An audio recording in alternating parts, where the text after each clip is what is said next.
আজকে রিক্রিয়েট করতে যাচ্ছি দীপিকার পরা এই সিম্পল সুন্দর কুর্তিটা। এইটা আমার এক কাস্টমারের অর্ডার ছিল, যেহেতু এটা আমি তৈরি করব সেহেতু ছোট্ট একটা ভিডিও তোমাদের সাথে শেয়ার করে নিলাম।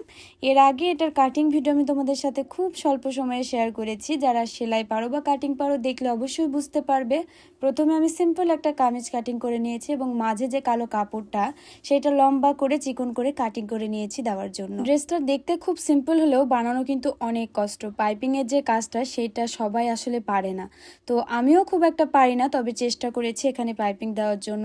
যেহেতু এই ড্রেসটা 3টা কালারের কাপড় আছে, 3টা কালার কাপড়ের উপরে সেলাই হবে, এই জন্য আমি 3টা কালারের সুতো নিয়েছি, সাদা, লাল, অফ। যেহেতু এটা একটা কলারওয়ালা জামা সেহেতু এই জামার গলাটা একদম লাস্টের দিকে আমি এটা কাটিং করব। এর জন্য প্রথমেই সামনে পার্টে ব্ল্যাক কালার কাপড়টা একটা ফলস সেলাই দিয়ে মাঝ বরাবর আটকে নিয়েছি। ফলস সেলাইটা দিতে দিতে আমি আরো একটা বড় ভুল করে ফেলেছি। এই ব্ল্যাক কালার কাপড়টার পুরো সাইড দিয়ে একটা লাল কালার কাপড় দিয়ে পাইপিং করা ছিল। এই পাইপিংটা না করতে আমি ব্ল্যাক কালার কাপড়টা পার্মানেন্ট সেলাই দিয়ে আটকে দিয়েছি।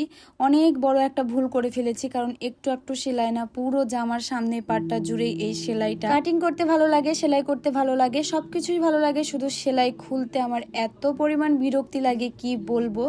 আসলে এই ফিলিংসটা আমি কাউকে বোঝাতে পারবো না। সেলাই খোলার অপশানটা যখনই দেখি তখনই আমার আর মেশিনে বসতে ইচ্ছে করে না, মনে হয় যে এখনই উঠে পড়ি, নেক্সট টাইম কখনো করব। এই যে এই ধারও দিয়ে চারোপাশে লাল কালার কাপড় দিয়ে পাইপিং হতো, এখন পুরো কাপড়টা আমার খুলে ফেলতে হবে। জামার ছবিটা দেখে প্রথমে ভেবেছিলাম 1-2 ঘন্টাতেই জামাটা আমার পুরোপুরি কমপ্লিট হয়ে যাবে। ও মা, বানাতে এসে দেখি একটা সারা দিনই লেগে গেল। এই যে সকালবেলায় বসেছিলাম, বসে এই যে একটা বড় ভুল করে ফেলেছি, এটা খুলতে খুলতে দুপুর হয়ে গেছে। ভাবলাম কোথায় 1 ঘন্টায় জামাটা বানাবো, এদিকে দেখছি সারাটা দিনই আমার লেগে যাবে। দুপুরবেলায় আবার বসে পড়েছি এই পাইপিং এর অত্যাচার নিয়ে। প্রথমে আবার ব্ল্যাক কালার কাপড়টা চারোধারে পাইপিং করে নিয়েছি। এই এতটুকু পাইপিং করতে গিয়ে আমি তো পাগল হয়ে গেছি। যাই হোক, পাগল হই আর ছাগল হই, তাও পাইপিংটা কমপ্লিট করেছি। এবার গলার সামনের পার্টে এতটুকু কাটিং করে এখানেও পাইপিং এর একটু কাজ আছে, দেন কলারটা অ্যাটাচ করলেই হয়ে যাবে ড্রেসটা।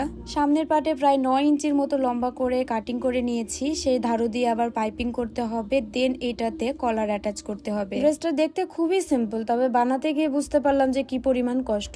এর আগে আমি পাইপিং এর ড্রেস এরকম ভাবে বানাইনি, মানে খুব অল্প পরিমাণ পাইপিং দিয়ে করেছি, সেগুলোতে আমার এত বেশি সময় লাগেনি। যারা এই টাইপের কাজগুলো করে তারা অবশ্যই জানে কি পরিমাণ কষ্ট।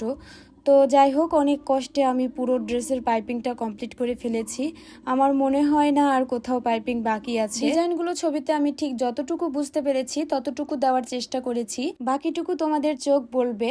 আর এই ড্রেসটা কেমন লেগেছে অবশ্যই জানাবে। কেউ যদি চাও এই টাইপের ড্রেস বানিয়ে সেখানে সুতোর কাজ বা রং দিয়ে কাজ করতে পারো, দেখতে কিন্তু খুব ভালো লাগবে। তো আমার ড্রেসের ফাইনাল লুকটা ছিল ঠিক এইরকম। আশা করি তোমাদের কাছে খুব ভালো লাগবে।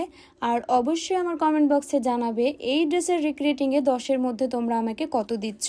ভিডিওটি ভালো লাগলে অবশ্যই প্রোফাইলে সেভ করে রেখো। আজকের মতো এতটুকুই, টাটা।